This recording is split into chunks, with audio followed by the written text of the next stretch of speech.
साथियों, सभी को मेरा नमस्कार और मैं आप सभी का हार्दिक अभिनंदन करती हूँ, हार्दिक स्वागत करती हूँ अपने YouTube channel AK latest education पर। तो आज हमने वीडियो में लिया है हिंदी के व्यंजन। हमने पहले पढ़ाया था आपको ध्वनियाँ, उसका रिवीजन कराया था हमने आपको, और आज हम रिवीजन कराएंगे हिंदी के व्यंजनों का। तो व्यंजनों के बारे में देख लेते हैं। और वीडियो को स्टार्ट करने से पहले आप वीडियो को शेयर कीजिए, लाइक कीजिए, सब्सक्राइब कीजिए, ताकि आने वाली वीडियो आपको समय के अनुसार मिलती रहे। तो चलिए शुरुआत करते हैं हम हिंदी के व्यंजनों से। आज का हमारा महत्वपूर्ण टॉपिक है हिंदी के व्यंजन। तो शुरुआत करते हैं हिंदी के व्यंजनों से। तो देख लेते हैं मूल व्यंजन हमारे कितने होते हैं। व्यंजनों की संख्या हमारे कुल व्यंजनों की संख्या कितनी थी? 38। और यहाँ पर पूछा गया मूल, यानी यहाँ पर पूछा गया व्यंजनों की संख्या कितनी है, तो 33 है। हिंदी में व्यंजनों के 3 वर्ग होते हैं। कौन कौन से? स्पर्श व्यंजन, अंत्यस्थ व्यंजन और ऊष्म व्यंजन।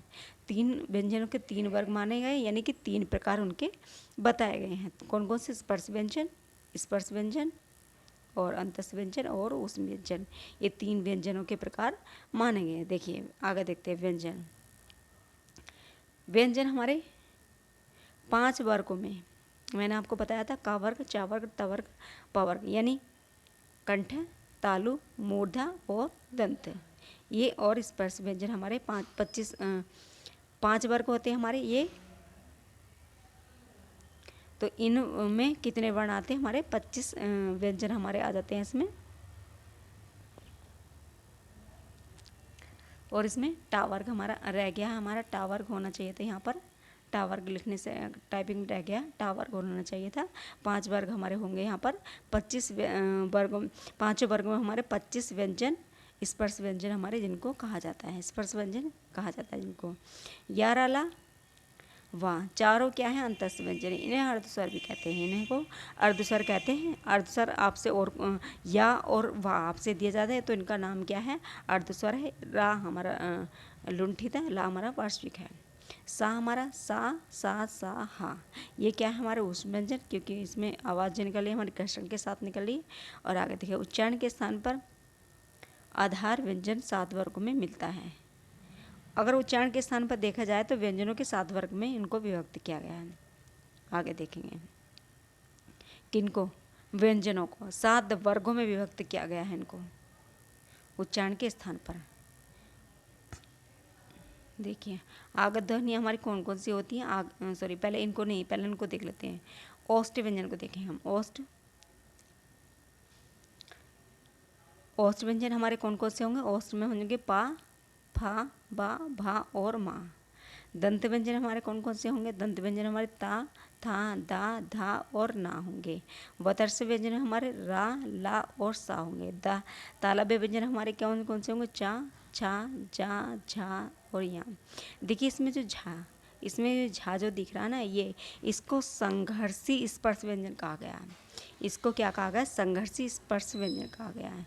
इसलिए इनको क्या कहते हैं? स्पर्श व्यंजन तो कई थे। आगे से आपसे पूछ लिया जाए कि संघर्षी स्पर्श व्यंजन कौन सा है, तो चा वर्ग जो हमारा दिख रहा है तालव्य, चा में झा है जो वो हमारा क्या है? स्पर्शी व्यंजन हमारा है, वो संघर्षी स्पर्शी व्यंजन। आगे देखें मूर्धन्य। मूर्धन्य में टा, ठा, डा, डा, डा, ढा और ढा, ये हमारे मूर्धन्य व्यंजन हमारे कहलाते हैं। कंठ में का, खा, गा, घा और डा। स्वर यंत्री मुखी में हमारा कौन आएगा? एक अकेला हा आएगा। आपसे प्रश्न बनेगा कि वतर्स व्यंजन कौन से हैं, तो रा और ला और सा हैं। दंत व्यंजन कौन से हैं, तो ता और था, धा, ना है। और स्वर यंत्र मुखी कौन सा है, तो हा है। आगत ध्वनियाँ देख लेते, अब देख लेते हैं आगत ध्वनियाँ। आगत ध्वनियाँ क्या होती है? जो हमारी कहीं दूसरी जगह से उनको उठा कर लिया गया है, यानी हमारी देवनागरी की लिपि में उनको अलग से उठा कर लिया, अरबी फारसी से। यानी इनको अरबी फारसी की भाषा, इनकी अरबी फारसी की जो भाषा है इनकी, ये आगत ध्वनियों से जो है हमारी, ये वहाँ से ली गई है। इनको आगत ध्वनियों को कहाँ से लिया गया? हमारा अरबी फारसी से लिया गया इनको। तो आ डॉक्टर वाला आ, और जा और फा, ये क्या है हमारी? ये दोनों आगत ध्वनियाँ हैं। ये हमारी कैसी ध्वनियाँ हैं? ये आगत ध्वनियाँ, यानी किसी अरबी फारसी भाषा से इनको उठाकर यहाँ पर रखा गया है। द्विगुण व्यंजन। द्विगुण व्यंजन हमारे डा और ढा। हिंदी में अपने लिए ये गए शब्द हैं, इनका प्रयोग संस्कृत में नहीं होता, यानी द्विगुण व्यंजनों में। देखिए सबसे अच्छी बात क्या बताइए, यहाँ पर द्विगुण व्यंजनों में इनका प्रयोग नहीं होता, संस्कृत में इनका प्रयोग नहीं होता, हिंदी में ही इनका प्रयोग किया जाता है, सिर्फ हिंदी में इनका प्रयोग किया जाता है, संस्कृत में इनका प्रयोग नहीं किया जाता। ये भी आपको कन्फ्यूजन करने वाली बात थी, आपको मैं समझती हूँ समझ में आ गई होगी, क्योंकि द्विगुण व्यंजनों का जो प्रयोग है हमारा वो सिर्फ संस्कृत में नहीं होता है, इनका हिंदी में होता है। चलिए आगे चलते हैं। हिंदी व्यंजन उच्चारण प्रयत्न के आधार पर व्यंजनों के वर्ग हैं। देखिए अब क्या आ गया, उच्चारण या प्रयत्न के आधार पर, यानी कि जो उच्चारण स्थान है उनके जो आवाज़ हमारी है वो कहाँ से निकल के आ रही है, तो ये उसी स्थान पर यानी उच्चारण यदि प्रयत्न के आधार पर व्यंजनों के वर्ग बताए गए आपसे गिनते हैं। तो एक वर्ग हमारा स्पर्श व्यंजन, दूसरा हमारा संघर्षी व्यंजन, तीसरा हमारा स्पर्श संघर्षी व्यंजन, और चौथा हमारा नासिक्य व्यंजन, पाँचवा हमारा पार्श्विक व्यंजन, छठा हमारा उच्छिष्ट व्यंजन, और सातवां हमारा प्रकम्पित व्यंजन, और आठवां हमारा क्या है, आठवां हमारा संघर्षी प्रवाह सप्रवाह, और नाम हमारा संयुक्त व्यंजन। तो इतने तरह के हमारे क्या थे, अगर उच्चारण के स्थान पर देखा जाए तो 9 तरह के हमारे क्या हैं, या 9 तरह के व्यंजन हमारे देखने को हमें यहाँ पर मिल रहे हैं। तो हिंदी जो व्यंजन हमारे उनको देख लेते हैं। उच्चारण एवं प्रयत्न के आधार पर इनको व्यंजनों के वर्ग किए गए हैं, अलग अलग से इनका नाम दिया गया है, अलग अलग वर्गों में इनको रखा गया है ना। देखिए सबसे पहले देखेंगे स्पर्श व्यंजन को, सबसे पहले देखेंगे स्पर्श व्यंजन। स्पर्श व्यंजन में कौन कौन से हमारे आते हैं, देखिए इसमें स्पर्श व्यंजन में क्या थे, 25 वर्ग हमारे 25 अक्षर थे, इसमें 25 वर्ण थे हमारे का से लेकर मा तक के। इसमें क्या थे हमारे, ये हमारे स्पर्श व्यंजन थे। देखिए का, खा, गा, घा, टा, ठा, डा, ढा, ता, था, दा, धा, ना, फा, फा, बा और भा। संघर्षी व्यंजन देख लेते हैं हम। संघर्षी व्यंजन में कौन कौन से हमारे सा, वा, सा और हा। संघर्षी व्यंजन में देखिए अभी आपको बताया था संघर्षी व्यंजन कौन कौन से थे हमारे, सा, वा, सा और हा। और स्पर्श संघर्षी व्यंजन हमारे कौन कौन से, ये चा, छा, जा और झा। ये हमारे चार हमारे स्पर्श संघर्षी व्यंजन में आते हैं। नासिक्य हमारे क्या होना था, नासिक्य ये यम गण नम नासिक्य होते हैं, ये पंचम अक्षर नासिक्य होता है हमारा, ड़ा, ञा, डा, न और मा। पार्श्विक व्यंजन हमारा ला होता है, और क्षिप्त व्यंजन हमारा डा और ढा होते हैं। प्रकम्पित व्यंजन हमारा रा होता है। प्रकम्पित व्यंजन हमारा कौन सा होता है, रा होता है। संघर्षी और सप्रवाह हमारे कौन से होते हैं, या और वा। देखिए अगर अर्धस्वर के रूप में पूछ रहे या फिर संघर्षहीन सा प्रवाह पूछ ले, देखिए दोनों मतलब क्या है, नाम का अंतर है, सिर्फ अक्षर वही है, या और वाह, दोनों अर्धस्वर भी या और वाह है। संघर्षहीन यानी उसमें कोई संघर्ष नहीं हो रहा, सा प्रवाह युक्त है वो, तो या और वाह दोनों क्या है हमारे अर्धस्वर हैं। आगे देखते हैं नमा देखेंगे, छात्रा और ज्ञा और स्रा, ये हमारे संयुक्त व्यंजन हैं। इनको संयुक्त क्यों कहा गया, देखिए इनका भी कहने का मतलब है, इनका का और क्या, छा बना हमारा का और सा के योग से, त्रा बना हमारा ता और रा के योग से, ज्ञा बना हमारा जा और यहाँ के योग से, हाँ, और सा बना हमारा सा और रा के योग से। तो इसी कारण ये क्या हुए हमारे संयुक्त व्यंजन हुए। इनका जो वर्ण क्रम है वो 2 अक्षरों से मिलकर बना है, इसलिए इनको संयुक्त व्यंजन कहा गया है। आगे देखते हैं अल्पप्राण। अल्पप्राण को देख लेते हैं। अल्पप्राण या भी 1 मिनट यहाँ देख लेते हैं, हमारा एक महत्वपूर्ण टॉपिक छूट गया। देखिए नोट में देखिए, केंद्रीय जो दिल्ली था, केंद्रीय निदेशालय दिल्ली, या को और पूर्ण अर्धस्वर माना गया, वा को अर्धस्वर माना गया। देखिए कितनी महत्वपूर्ण बात है यहाँ पर, समझिए, दिमाग ध्यान दीजिए आप इस बात पर। केंद्रीय हिंदी निदेशालय यानी कि उसने केंद्रीय हिंदी निदेशालय में या को क्या है, पूर्ण अर्धस्वर यानी पूरा अर्धस्वर माना गया, वा को आधा अर्धस्वर माना गया है, यानी कि या को उसने क्या माना है, आधा अर्धस्वर माना है, वा को आधा अर्धस्वर माना है, यानी उसमें से भी आधा कर दिया। या को आधा माना था और बा को आधे में से भी आधा कर दिया, तो इसलिए बा को आधा अर्धस्वर माना गया और या को अर्धस्वर माना गया है। अगर आपसे पूछा जाए ये वाला प्रश्न कि केंद्रीय हिंदी निदेशालय के द्वारा या को कैसा माना गया है, तो पूर्ण स्वर पूर्ण अर्धस्वर माना गया है और बा को आधा अर्धस्वर माना गया है। चलिए आगे देखते हैं। अब देख लेते हैं अल्पप्राण को। अल्पप्राण हमारे क्या होता है, जिनके उच्चारण में कम हवा की आवश्यकता पड़ती है वे अल्पप्राण व्यंजन होते हैं। जैसे कौन कौन से, का, गा, डा, चा, जा, या, पा, बा, भा, मा, टा, डा, ड़ा, ता, दा, धा, ना।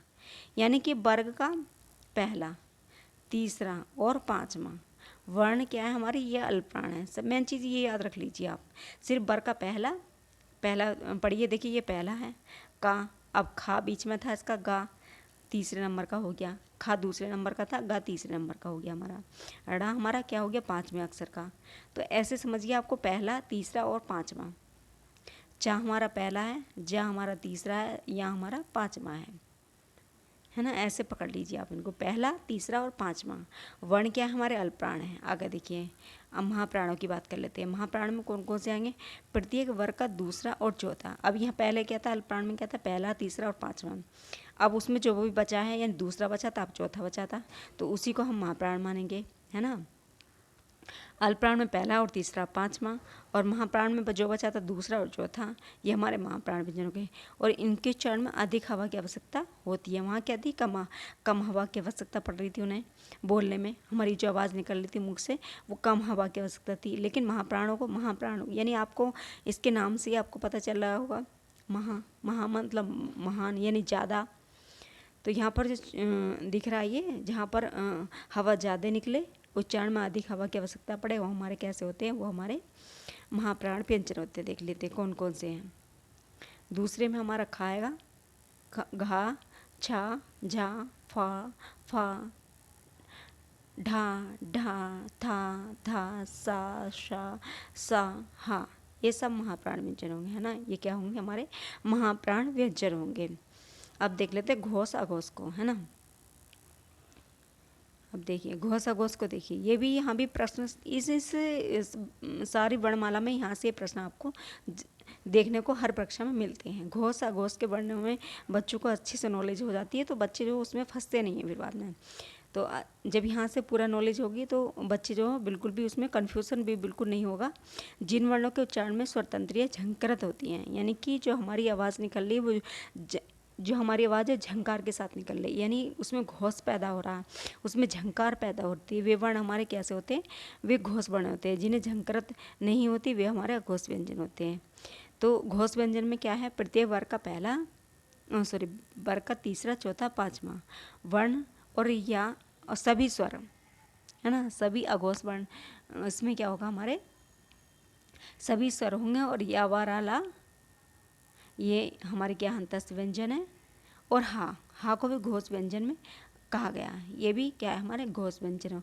और उसमें जो बाकी बच रहे हैं शेष होंगे हमारे अघोष व्यंजन, शेष होंगे हमारे अघोष व्यंजन। जैसे घोष व्यंजन में देख लेते हैं क्या क्या हुआ था। वर्ग का तीसरा, चौथा और पांचवा। देखिए वर्ग का ये तीसरा है, वर्ग का गा तीसरा है, वर्ग का ये घा हमारा चौथा है, ये ड़ा हमारा पांचवा है। तो वर्ग का तीसरा, चौथा और पांचवा है ये वर्ण हमारे। और सभी स्वर में जैसे कि आ ई ये सभी स्वर यानी 11 स्वर इसमें होंगे हमारे घोष व्यंजन में। और हमारे क्या होंगे, और हमारे होंगे यानी कि उस व्यंजन नहीं, अंत्यस्थ व्यंजन, या, रा, ला और वा, ये हमारे अंत्यस्थ व्यंजन इसमें होंगे। यानी कि आपको देखिए वर्ग का तीसरा, चौथा, पांचवा और सभी स्वर और या, रा, ला यानी अंत्यस्थ व्यंजन, ये हमारे घोष कहलाते हैं। अघोष में क्या था, वर्ग का चौथा और पांचवा, वर्ग का पहला, दूसरा, ये हमारे कौन से होंगे, वर्ग का पहला, दूसरा हमारे क्या होंगे, ये हमारे अघोष व्यंजन होंगे। और सभी उस व्यंजन इसमें इनको रखा गया है। देखिए जैसे कि देख लेते हैं अघोष व्यंजन में वर्ग का पहला, दूसरा और सभी उस व्यंजन। का वर्ग का पहला है, खा वर्ग का दूसरा है, चा वर्ग का पहला है, छा वर्ग का दूसरा है, टा वर्ग का पहला है, ठा वर्ग का दूसरा है, ता वर्ग का पहला है, था वर्ग का था दूसरा है, पा वर्ग का पहला है, फा दूसरा है, सा उष्म व्यंजन है, सा हमारा उष्म व्यंजन है, सा हमारा उष्म व्यंजन है। हा हमारा कहाँ रखा गया, हा हमारा कहाँ रखा गया, हा हमारा अघोष में रखा गया, सॉरी घोष में रखा गया, हमारा घोष में हा रखा गया। आगे चलेंगे तो मैं समझती हूँ घोष अघोष दोनों आपको समझ में आ गए होंगे। यहाँ से आपको कोई भी कन्फ्यूजन आपको नहीं होगी। आप देख लेते द्वित्व। देखिए यहाँ से भी प्रश्न आपको बहुत ही महत्वपूर्ण चीज़ है, ये महत्वपूर्ण टॉपिक है, ध्यान से देखिए आप इसको। ये महत्वपूर्ण चीज़ है, आपको इसको ध्यान से देखिए। द्वित्व व्यंजन का तात्पर्य है एक ही व्यंजन का संयुक्त होना। जैसे पत्ता, पत्ता में क्या है, दो ता आए हैं, चक्का में दो का आए हैं, पन्ना में दो ना आए हैं। तो दो चीज़, दो वर्ण हमारे एक साथ जब आ रहे हैं तो हमारे द्वित्व व्यंजन होंगे। अगर संयुक्त व्यंजन को देखेंगे, संयुक्त व्यंजन में जहाँ क्या संयुक्त व्यंजन का अर्थ होता है दो व्यंजनों का परस्पर संयुक्त होना। जैसे पद्धति, पद्धति, क्यारी। अब देखिए क्यारी आधा का आया है यहाँ पर, अब दूसरा कोई इसके सामने दूसरा वर्ण जो है वो अलग है। प्रेम है ना, पा में रा है लेकिन उसके आगे वाला वर्ण अलग है, विद्या। तो ऐसे ही इनको कहने से क्या होता है, ये हमारे संयुक्त व्यंजन है, ये संयुक्त व्यंजन होते हैं हमारे। और द्वित्व व्यंजन होते हैं हमारे जिनमें एक ही व्यंजन का संयुक्त होना, यानी से पत्ता, चक्का, पन्ना। तो द्वित्व व्यंजन और संयुक्त व्यंजन में आप अंतर समझ गए होंगे। द्वित्व व्यंजन क्या होते हैं, संयुक्त व्यंजन क्या होते हैं, इनको भी मैंने ब्लॉग पर बहुत अच्छे से समझाया है, वहाँ पर जाकर आप इसको देख सकते हैं। डिस्क्रिप्शन बॉक्स में सब आपको मिल जाएगा, वीडियो आपको देखने को वहाँ पर मिल जाएंगी। तो मैं समझती हूँ आपके समझ में आ गया होगा यहाँ तक भी। अगर आपको अभी भी कोई कन्फ्यूज़न है तो आप मुझे बताइए, कमेंट बॉक्स में लिख कर बताइए, और मैं आपकी कोई भी कन्फ्यूज़न है उसका दूर करने की पूरी कोशिश करूँगी। तो आज की वीडियो में इतना ही, और वीडियो को अंत तक बने रहे, एंजॉय करके देखिए, और वीडियो को ज़्यादा से ज़्यादा शेयर कीजिए।